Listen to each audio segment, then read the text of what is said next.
Good morning, students. You are welcome back to the physics class.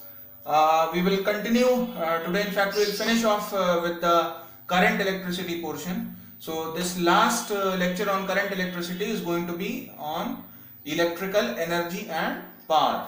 Okay, which is from the practical point of view a very important part of this particular chapter. We will deal with what happens when current flows through a wire. The wire gets heated up, some sort of electrical energy is being generated or used up. Okay, so all those things we are going to study in terms of the practical aspect, which is in terms of the numericals. Okay, so let us start with electrical energy first, and after that we'll discuss with power. So if you remember, in the beginning of this particular chapter we had discussed the word potential. Okay, so potential at any given point was defined as the amount of work done in bringing unit positive charge to that point from infinity. Okay, so if you remember, this was the formula that we had originally used. V is equal to W by Q. Okay, so from the same formula, if we just take this Q this side, so we will have V into Q is equal to W. So this is what I have written. So after this you have this coming up, W is equal to V into Q, and Q, you already know that Q is charge. Okay, so if you remember, in the definition of current we had used the formula Q by T, because current is defined as the rate of flow of charge. Okay, so whenever the word rate comes, we divide the thing by time. Okay, so from this formula, now if you see, T and I, these can get multiplied to give you Q. Okay, so in this formula, now moving ahead to the next step, in place of Q I am going to write I into T. So the work formula or the energy formula becomes V into I into T. Okay, so this is the first formula that we will have to keep in mind. Now obviously, being physics students, you must know that this W is the work done. Okay, whenever there is a current flowing through a wire for a given amount of time, there is some electrical energy that is going to be generated. Okay, so that electrical energy is a kind of energy, and energy and work, they are the same things. Okay, so you have already studied in the very beginning of the book, in the second chapter, that work and energy, they are interchangeable. Okay, if a person has energy, only then he is going to do some work, or vice versa. If the work is done, then electrical energy is going to get consumed. Okay, so from this formula, the first formula that we have, W is equal to V into I into T. Now you see the same formula here, it has V, I and T. It does not have R in it. R means the resistance of the wire. Okay, so we have another formula in terms of Ohm's law. We already know that V is equal to IR. This is the Ohm's law formula that we have. Okay, so in place of I, we can always take the R to the other side. We can have V upon R. So in place of I in this formula, we can always write, so V will remain V. In place of I, we can write V upon R. Okay, and T is already there. So essentially this formula now becomes V into V is V square upon R into T. Okay, so this is the second formula, which has been actually derived from the same basic formula. Okay, now here obviously you can see that there is no current value present, there is voltage, there is resistance of the wire, and then there is time. Because remember, the reason why we are discussing different formulae is because in a particular question you may not be given I. Okay, if you are not given I, then this formula is not going to be straightforward applicable. We are going to use this formula. Okay, there is no point in memorizing out the formula. You should only know the substitution correctly. Okay, then similarly you can always use the same formula, Ohm's law. If you see, you can in place of V we can put IR. Okay, so in the beginning, in the very first formula, if you see, W is equal to V. Now in place of V, if I put IR, you see IR I have put in place of V, and then obviously there is an I, and then obviously there is a T. So this time the formula becomes W is equal to I into I becomes I square, and then we have an R, and then we have a T. Okay, so the same work done or the same electrical energy can be represented in terms of another formula, which we are calling it as the third formula. So these three formulae are the formulae for the electrical energy consumed whenever there is a current flowing through a given conductor or a given wire for T time. Okay, so all these formulae essentially they mean the same thing. The only thing is that they have different entities present in it. Okay, depending upon the situation we will be using these formulae. Okay, so as far as the energy is concerned, these three are the formulae. Similarly, if you talk of electrical power, it is very easy. You see let me write this as electrical energy formula. Okay, similarly over here I am going to have electrical power. Okay, EP, electrical power. Now you know the basic formula of power from the very second chapter. It is rate of consumption of energy or rate of work done. Okay, so W upon T. Okay, so electrical power is equal to W. Now you see, if I use the first formula, it will become VIT upon T. So T and T gets cancelled. I get a formula VI. Okay, so P is equal to VI. That is my first electrical power formula. Okay, similarly, if I use the second one, we will get P is equal to, now you see again W is this whole thing divided by T, so T and T get cancelled. You have V square upon R. This is going to be my second formula for electrical power. Similarly, if I use the third formula, I am going to get I square R. Okay, so for electrical power, this is my third formula. Okay, so you only need to remember one formula, and by substitution you can get all the three other formulae. Okay, so this particular portion over here, this is your electrical power formula. Okay, now talking in terms of obviously the units, electrical energy, any energy, the SI unit will be joules. Okay, so SI unit for it will be joules. Okay, SI unit will be Joules. Okay, joules. This is the electrical energy SI unit. Okay, similarly, if I talk of electrical power, the SI unit will be watt. Okay, so it will be watt, electrical power. Okay, so these are the two SI units that you need to remember, and obviously we will talk about the commercial unit now. Okay, so over here you see, now we are going to discuss one very important unit of electrical energy. Important because most of the bills at our household places or even in industries and factories, you have this particular unit getting used. In place of joules, we have watt hour, WH. W is in capital, it stands for watt, and then H, obviously small h, is for hour. Similarly, kilowatt hour is another commercial unit of electrical energy. Commercial, why? Because basically mostly it is used in the generation of bills. The bills, the units that we use at our houses or maybe in factories and industries, over there instead of joules, the kilowatt hour unit is used. These are also the higher units, you can say, or the bigger units in terms of electrical energy. So how do they come? From where do they come? You see, they come from that very basic formula that we have. Electrical power is equal to electrical energy upon time, or simply you can say power is equal to energy upon time. Rate of consumption of energy is nothing but power. So if we take this T this side, what I am going to get is E is equal to P multiplied by T. Now when I talk in terms of electrical energy word, then electrical energy is equal to electrical power multiplied by time. Now power will have the unit of watt and time has the SI unit of seconds. Okay, so if I talk in terms of the SI units, then for electrical energy, the SI unit that I already told you, it is joules. Now that is basically watt into seconds.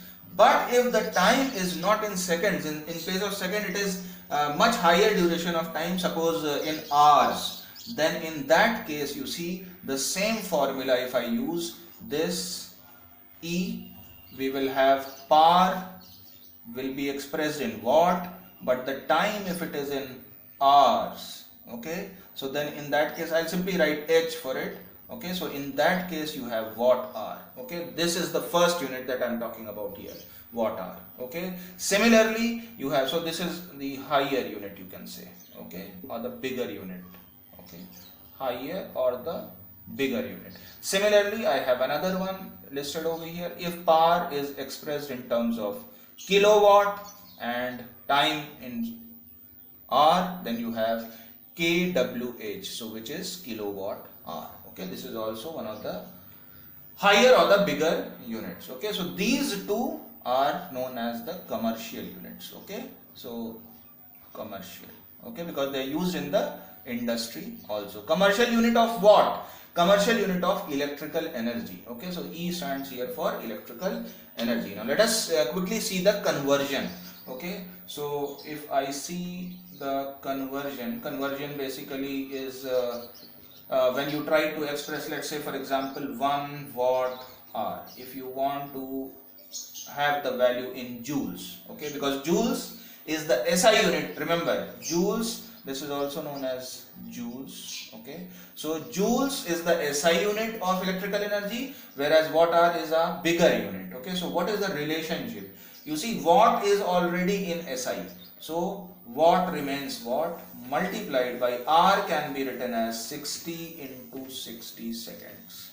Okay, so essentially you get 60 into 60 is 3600 watt seconds, which is 3600 joules. Okay, so I'll simply put this here, 3600. Okay, so this is the relationship between watt hour and joules. Similarly, if you want to convert kilowatt hour, kWh is equal to dash joules. Once again I'll convert 1 kilowatt, kilo means 1000 watts. Okay, multiplied by hour. Hour, I have already told you, it is 60 into 60 seconds. Okay, so when you multiply this, you are going to get 6 into 6 is 36, multiplied by how many zeros? 1 2 3 4 5, so you have 10 to the power 5, or this can also be written as 3.6 into 10 to the power 6 joules. Okay, so this value I can write here, 3.6 into 10 to the power 6 joules. Okay, so this conversion and this conversion over here you need to remember. Okay, so in most of the practical scenarios, in the numericals, you will be getting kilowatt hour as the electrical energy unit or as the commercial unit. Okay, okay, so just like we have the bigger units like we discussed just now, watt hour, kilowatt hour. Similarly, when you talk in terms of electrical power, now you see watt hour and kilowatt hour were the bigger units of electrical energy. Okay, now if you talk in terms of power, what are the higher units of electrical power? See, the first SI unit of electrical power is again watt. Okay, but then if you want to talk in terms of higher or the bigger units of electrical power, then you can have kilowatt, megawatt, gigawatt, and so on and so forth. Okay, so that you can have a look in the book. The exact relationship is given. Now we will move on to the heating effect of current, which essentially comes from the same concept that we studied just now. You see, heating effect of current, it is also known as the Joule's law of heating. Okay, now we studied just now that one formula for electrical energy was I square into R into T. Now what is this formula essentially giving us? It is giving us the amount of electrical work done or electrical energy consumed. Okay, so conceptually, now if you visualize, if you think that you are sending current through a wire or a conductor for a long or a large amount of time, what is it that you observe in that wire? Does it get heated up? Yes, it gets warm, and then if you increase the amount of current flowing through it, if you make the current flow through it for a longer amount of time, for a larger amount of time, then you will see that more and more hot the wire becomes. Okay, so it becomes really heated up. Okay, this is known as the heating effect of current, and this is the formula that we will use. H is the it basically is the electrical energy that gets generated. Okay, so that is why since it creates energy, since it heats up the wire, therefore we are representing it in terms of an H. Okay, now as you can see over here, heating effect of current is basically dependent on three factors, and the primary factor is I over here, because you see in the formula R and T, they do not have any powers on them. Okay, they are directly related. If you increase the resistance of a wire, if you take a higher resistance wire, then it will get heated up more. If you send the current through that wire for a longer amount of time basically means if I am increasing time, what will happen to the heating effect? Heating effect will also increase. If I increase the resistance of the wire, heating effect will also increase. But if I increase the current, the heating effect will be much more. It will in fact be to the power 2. Okay, because let's say take an example. If I increase the current to twice, okay, suppose I was sending a current of 2 amperes and the heat getting generated was 10 joules. Now if I double the amount of current from 2 to 4, then in that case basically what happens is the heating effect will get squared. Okay, because you see here there is a square factor. So the main factor or the main ingredient which actually enhances the heating effect to a higher degree is the amount of current. If you increase the amount of current, heating effect in that wire will be much more pronounced. Okay, so this is what is known as the Joule's law of heating. Now let us quickly go through one numerical that I have listed over here. A current of 0.2 ampere flows through a wire whose ends are connected to a potential difference of 15 volts. Why are they connected to a potential difference of 15 volts? Because if you want the current to flow, you should always have what? The potential difference between the two ends. So that potential difference is 15 volts. So let us list the values. Potential difference is 15 volts, and then you have the current value as 0.2 amperes. Okay, these are the two piece of information that we have. Now what are they asking? They are asking you, number one, for the resistance of the wire. So the resistance of the wire you can simply find out by using Ohm's law. V is equal to IR. So R becomes V upon I. V value is already given, 15 upon I value is 0.2. One place shift, put a 0. So 2 7s are 14, 2 5s are 10. Since it is resistance, the unit will be ohms. So the resistance of this given wire is 75 ohms. Now coming to the second part, heat energy produced in the wire in a minute. Now see, first part we have already discussed in the previous lectures also. It is the second part that we are dealing with in this particular last lecture. Heat energy produced. Why is the heat energy produced? Because there is a current flowing. Okay, so essentially we can use the same heating effect of current formula. So heat energy generated, if we use this particular formula, I square into R into T. What is I? I is 0.2, so 0.2 square multiplied by R value we have just calculated, 75, and time. Now you see, current is already in SI units, resistance is already in SI units, time is given 1 minute. Okay, minute is not the SI unit, so we will convert that into SI unit, which is seconds, so 60 seconds. So now if you multiply, you will see 0.04 when you square this, and then you will have 75 into 60. Okay, so when you actually multiply this, you are going to get 180 joules. Why joules? Because we have used all the three I, R and T in terms of SI units, so I am going to get the heat energy generated also in terms of SI unit, which is joules. You can always convert this into other units if the question asks you to do that. Okay. Okay, so the next thing that we are going to discuss is electrical ratings of different appliances or electrical instruments. Okay, so let us first have a quick revision in the mind as to what are the different electrical appliances that we have. We'll start with the very basic ones. We have a bulb, okay, then we have fans, then we have refrigerator, TV, and all the other things that we use, geysers, and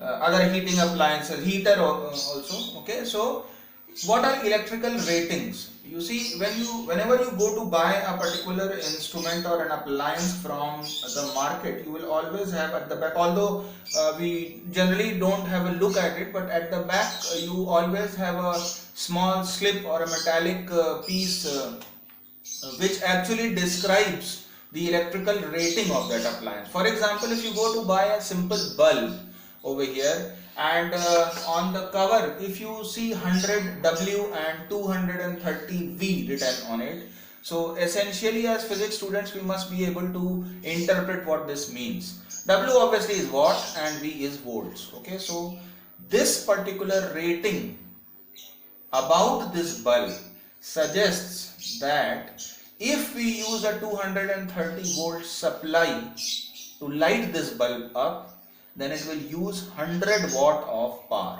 electrical power. 100 watt of power means 100 joules per second.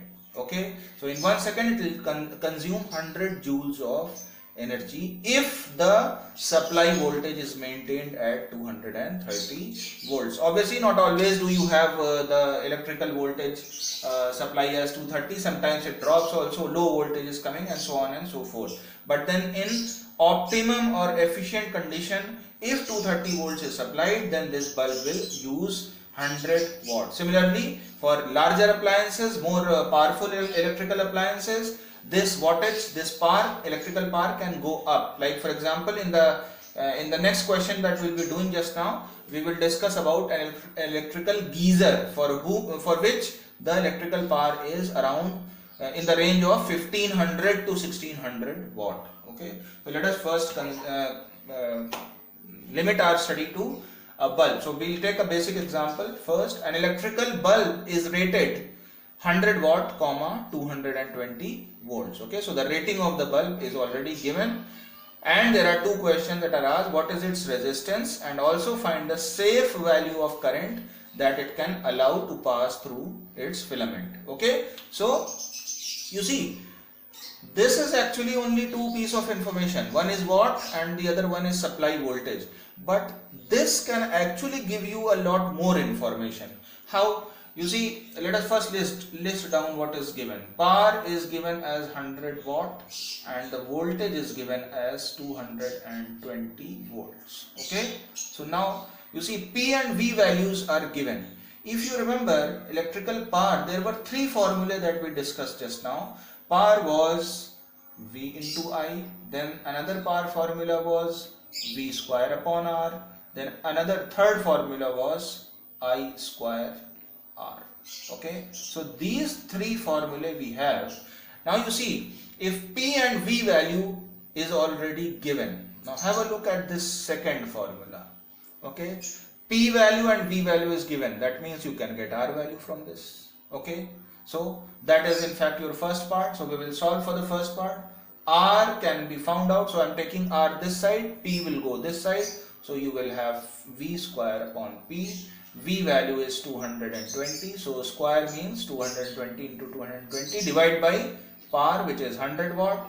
10 here, 10 here gets cancelled, so you have the resistance of the filament of our electrical bulb is 22 into 22, which I think will come out to be 484 ohms. Okay, so this is what we have in the first particular case, which is actually the resistance of the bulb. So you see, this particular bulb, when it is working at 220 volt supply, it will have a resistance of 484 ohms and it will consume a power of 100 watt. See, so much of information is visible from just this particular rating part. Let us now move to the second part. Let us call this as the first part. So the second part now is find the safe value of current that it can allow to pass through it. Okay, so obviously the first formula will be used over here. We can use, so I is equal to P upon V. Power is already given as 100, and then you have V given as 220. 1 0 gets cancelled. You have 2 5s are 10 and then 2 11s are. So now you divide 0 point. So when you put a point, you put a 0 here.